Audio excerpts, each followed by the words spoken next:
पिछले अंक में हमने बात की थी मधुशाला में life is a long weekend की फिलॉसफी कैसे दिखाई देती है, बच्चन जी के जीवन में सुख और दुख के साथ में आने की बातें और वो मधुशाला की कविताओं में कैसे झलकती हैं।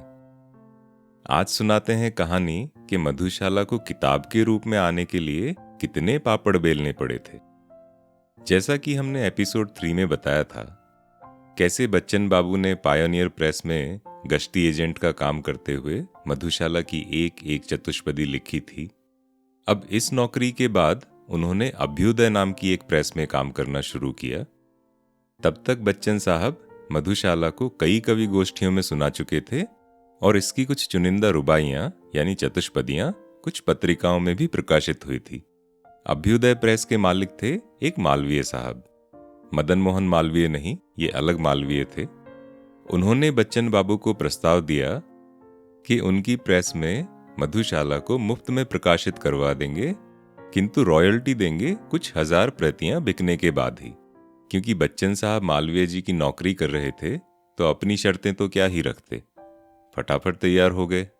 अब मालवीय जी ने प्रकाशित करने का वादा तो कर दिया, मगर फिर दिन बीते, हफ्ते बीते, महीने निकल गए और प्रकाशन का नामो निशान नहीं। बच्चन जी जब भी पूछते तो हमेशा कोई ना कोई बहाना, कभी प्रेस खराब, कभी अच्छे कागज की कमी, फलाना फलाना। अब कविराज को लगने लगा कि ऐसे तो मधुशाला प्रकाशित होने से रही। तब उन्होंने अपने कुछ दोस्तों के साथ सलाह मशवरा किया और कानूनी सलाह भी ली। फिर तय हुआ कि पहले मालवीय साहब को एक लीगल नोटिस भेजा जाए कि अगर फला तारीख तक मधुशाला प्रकाशित नहीं हुई तो बच्चन जी स्वतंत्र होंगे इसे कहीं और से प्रकाशित करवाने के लिए। लीगल नोटिस भेज दिया गया और साथ ही साथ बच्चन जी ने अपने ही बूते पर मधुशाला को किताब के रूप में छापने की तैयारियां भी शुरू कर दी। किश्तों पर कागज जुटाए गए और जो उनका पुराना विद्यालय था, अग्रवाल विद्यालय, वहां की एक प्रिंटिंग प्रेस को इस्तेमाल करने की बात हुई। और क्योंकि बच्चन जी के पिताजी खुद एक प्रेस में काम कर चुके थे तो ऑपरेशंस का काम देखने लगे। और छोटे भाई शालिग्राम, उनको बैंक का अनुभव था, उन्होंने रुपये पैसे का काम देखा। इसी बीच लीगल नोटिस की तारीख भी निकल गई और तब तक बच्चन जी अपने बूते पर जो जोड़ तोड़ का जुगाड़ करके किताब छापने का प्रबंध कर चुके थे, उनके परिवार ने इस प्रकाशन संस्था को नाम दिया सुषमा निकुंज। और मधुशाला की पहली प्रति एक पॉकेट बुक की शक्ल में सुषमा निकुंज प्रेस से ही प्रकाशित हुई। यहीं से किताब के रूप में मधुशाला की यात्रा प्रारंभ हुई और आगे जाके इसी प्रेस से मधुबाला और मधुकलश भी प्रकाशित हुई।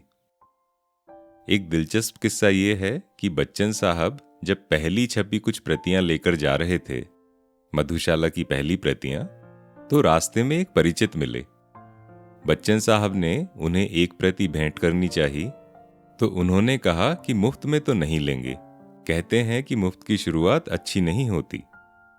उन्होंने पूरी कीमत देकर बच्चन बाबू से बाकायदा किताब खरीदी और दुआ दी कि इसकी लाखों लाख प्रतियां बिकें। और देखिए, हुआ भी ऐसा ही। लाखों छोड़िए, 8 दशक के बाद आज ये किताब किंडल पर भी उपलब्ध है, ऑडियो में भी उपलब्ध है। इसके कितने ही ऑडियो बन चुके हैं, एल्बम बन चुकी है और किताब आज भी बराबर खरीदी जा रही है। कभी ना कण भर खाली होगा, लाख पिए 2 लाख पिए, पाठक गण हैं पीने वाले, पुस्तक मेरी मधुशाला। यानी ये पुस्तक तो ऐसी मधुशाला है, ऐसा मदिरालय है कि लाखों लाख पीते जाएं तो भी खाली नहीं होगा, बल्कि और बढ़ता जाएगा। भावुकता अंगूर लता से खींच कल्पना की हाला, कवि साकी बनकर आया है भरकर कविता का प्याला। यानी कवि ने अनुभवों और भावुकताओं की अंगूर लताओं से खींचकर ये जो हाला तैयार की है, कल्पनाओं की हाला, इसी को कवि ने कविता के प्याले के रूप में प्रस्तुत किया है। और कवि स्वयं वो एक साकी की तरह है जो ये प्याला लेकर आता है। भावुकता अंगूर लता से खींच कल्पना की हाला, कवि साकी बनकर आया है भरकर कविता का प्याला। कभी न कण भर खाली होगा, लाख पिए 2 लाख पिए। कभी न कण भर खाली होगा, लाख पिए 2 लाख पिए। पाठक गण हैं पीने वाले, पुस्तक मेरी मधुशाला। कभी न कण भर खाली होगा, लाख पिए 2 लाख पिए। पाठक गण हैं पीने वाले, पुस्तक मेरी मधुशाला। मधुशाला तो अनुभवों, कल्पनाओं, भावनाओं, इन सब के निचोड़ से बनी हुई प्रेम मदिरा है। ये कैसे खत्म हो सकती है? जब तक लोग अपने खट्टे मीठे जीवन अनुभवों की झलक इसके प्यालों में देखते रहेंगे, ये हाला यूं ही छलकती रहेगी। जैसे बच्चन जी के मित्र मनोरंजन प्रसाद जी ने भी कहा था, जो हमने मधुशाला के पहले एपिसोड में सुनाया था, भर भर कर दे ताजा साकी, मैं कर दूंगा दीवाला। अजब शराबी से तेरा भी आज पड़ा आकर पाला। भर भर कर दे ताजा साकी, मैं कर दूंगा दीवाला। अजब शराबी से तेरा भी आज पड़ा आकर पाला। लाख पिए 2 लाख पिए, पर कभी नहीं थकने वाला। लाख पिए 2 लाख पिए, पर कभी नहीं थकने वाला। अगर पिलाने का दम है तो जारी रखें मधुशाला। लाख पिए 2 लाख पिए, पर कभी नहीं थकने वाला। अगर पिलाने का दम है तो जारी रखें मधुशाला। शुरुआती वक्त में मदिरा की प्रशंसा के लिए लोगों ने मधुशाला की खूब निंदा आलोचना की। यहां तक कि बच्चन जी को गोली मारने की धमकी भी मिली थी। मगर साथ ही कुछ लोगों ने इसमें सूफीवाद और जीवनवाद की झलक भी देखी, जैसे हर रुबाई किसी ना किसी की अपनी ही कहानी हो। और आगे भी कुछ इसी तरह कहा है, मधुर भावनाओं की सुमधुर नित्य बनाता हूँ हाला। मधुर भावनाओं की सुमधुर नित्य बनाता हूँ हाला। भरता हूँ इस मधु से अपने अंतर का प्यासा प्याला।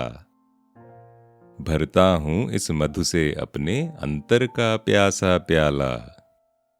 पिछली कविता जैसी बात है कि जो मेरी मधुर भावनाएं हैं, जो मेरे जीवन अनुभव हैं, उनसे मैं नित्य एक मीठी सी मधुर हाला बनाता हूँ।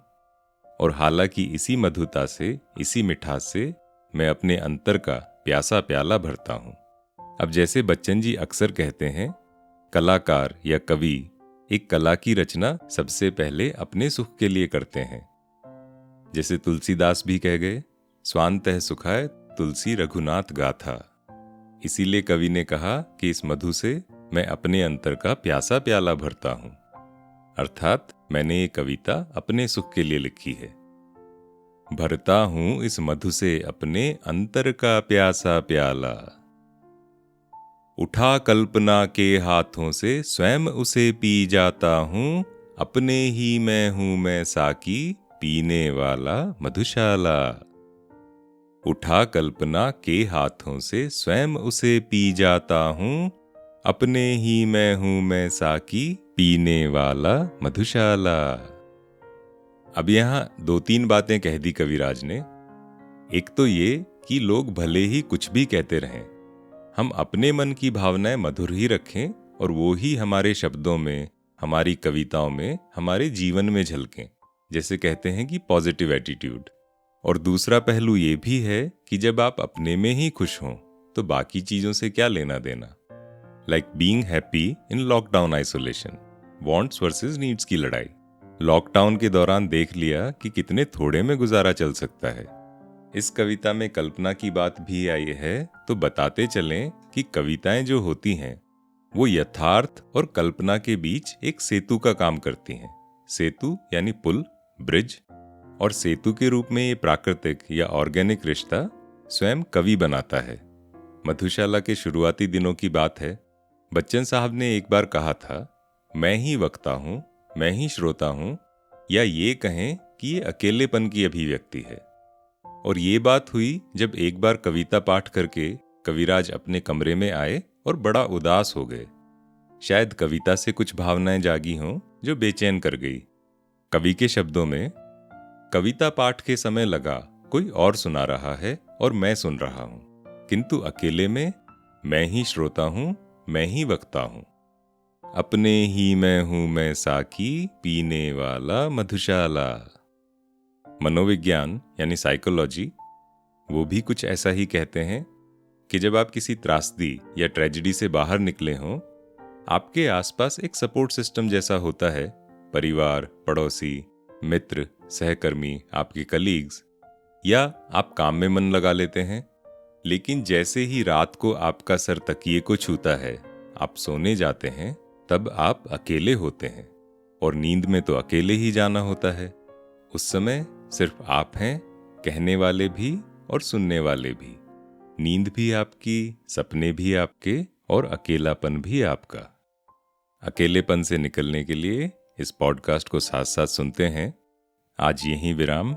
अगले अंक में सुनेंगे एक किस्सा कर्ण और अर्जुन का, और एक कहानी यिन यांग की कि कैसे विज्ञान में अमेज़न के घने जंगलों की बारिश और सहारा रेगिस्तान से उड़ने वाली धूल का एक दूर का लेकिन गहरा रिश्ता है।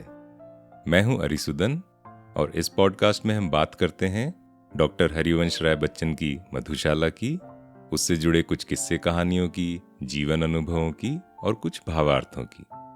बताइएगा ये पॉडकास्ट आपको कैसी लगी। अच्छी लगी तो शेयर भी कीजिएगा, और अकेलेपन को दूर करने के लिए एक बार फिर से मिलते हैं। तब तक स्वस्थ रहें, प्रसन्न रहें, चाय कॉफी पीते रहें।